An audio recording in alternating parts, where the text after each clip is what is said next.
Supreme court का आज ऐतिहासिक फैसला, बुलडोजर नीति को अवैध माना। इलाहाबाद विकास प्राधिकरण ने मार्च 21 में 24 घंटे की नोटिस दे करके चस्पा करके और 24 घंटे बाद मकान को बुलडोज कर दिया कि अवैध बने हुए थे, और उसको ये माना कि राजनीतिक रसूखदार जो अतीक अहमद है ये उनकी प्रॉपर्टी है।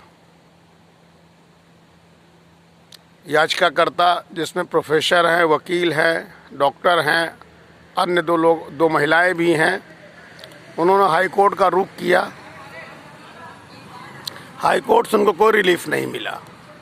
फिर वो सुप्रीम कोर्ट की तरफ रुख किया। सुप्रीम कोर्ट में उनकी याचिका लंबित थी।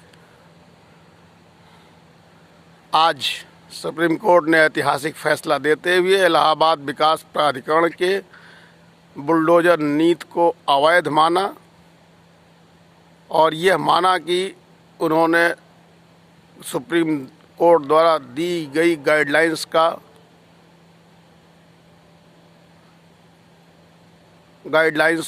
की अनदेखी की, मनमाने ढंग से बुलडोजर चलाया और मकान को ज़मींदोज़ कर दिया।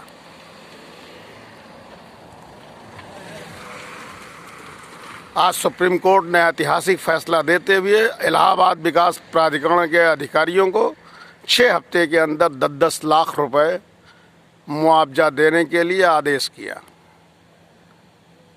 जबकि कल किसी प्रेस वार्ता में, किसी टीवी इंटरव्यू चैनल में उत्तर प्रदेश के मुख्यमंत्री, जो बुलडोजर बाबा के नाम से जाने जाते हैं, वो बुलडोजर नीति को जस्टिफाई कर रहे थे। आज सुप्रीम कोर्ट ने बुलडोजर नीति पर हथौड़ा चला दिया।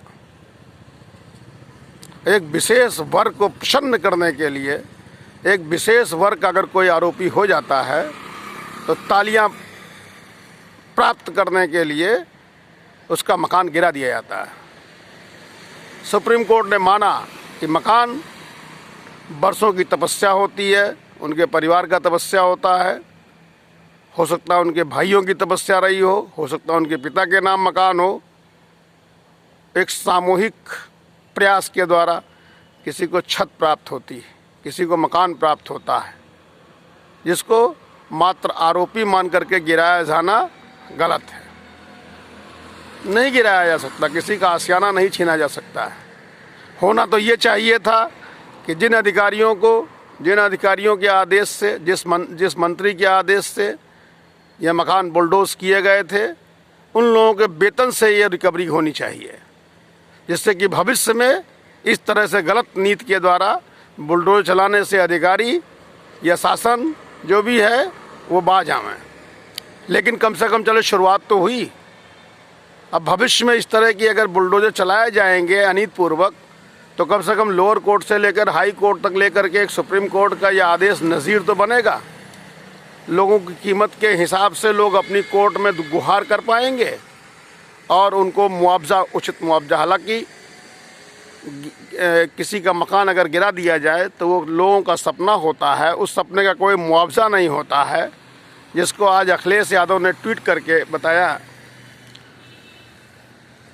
और उन्होंने एक लड़की अंबेडकर नगर में बुलडोज करते समय एक लड़की, अपनी 8 साल की बच्ची अपनी किताब लेकर के भाग रही थी।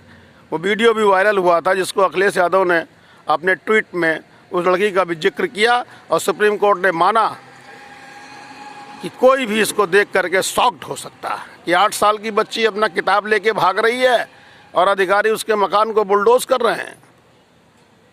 इस नीति को कतई जायज़ नहीं ठहराया जा सकता है। जो है सुप्रीम कोर्ट का यह आदेश बहुत लोगों के लिए राहत लेकर के आया है, जिनका मकान विशेष धर्म संप्रदाय के होने के नाते अगर वो आरोपी हो गए, उनका मकान गिरा दिया गया, जो कि न्याय संगत नहीं कहा जा सकता है। ऐसे लोगों के मंसूबे पे आज सुप्रीम कोर्ट ने हथौड़ा चला दिया है और स्पष्ट आदेश दे दिया है कि इस तरह से अन्यायपूर्वक की हुई कार्रवाई को सुप्रीम कोर्ट ने अवैध माना, अपनी गाइडलाइंस में माना है। अपनी गाइडलाइंस भी जारी कर दिया था सुप्रीम कोर्ट ने नवंबर 2024 में कि जब तक अंतिम विकल्प ना हो तब तक किसी का मकान नहीं गिराया जा सकता है। बावजूद नवंबर 24 में आदेश होने के बावजूद अब तक बुलडोजर की नीति रुकी नहीं। उत्तर प्रदेश में बुलडोजर चलते रहे, ये बुलडोजर आगे बढ़ गया, मध्य प्रदेश में पहुंच गया। वहाँ के मुख्यमंत्री पूर्व शिवराज मामा बुलडोजर कहे जाने लगे। अभी नागपुर में बहुत जल्दी लोगों को आरोप का माइंड मास्टर मानते हुए और उनका मकान गिराए जाने की प्रक्रिया प्रारंभ की गई।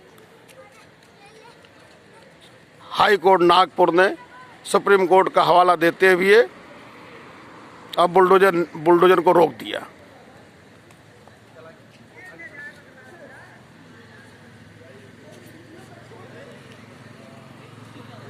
इसलिए आज का आदेश ऐतिहासिक है और भविष्य में सरकारों को बुलडोजर चलाने के बारे में कई बार सोचना पड़ेगा, अधिकारियों को भी सोचना पड़ेगा। जो है यह आदेश सुप्रीम कोर्ट का स्वागत योग्य है और इस आदेश के लिए कोर्ट सा धन्यवाद और बहुत बहुत शुक्रिया। RNT news live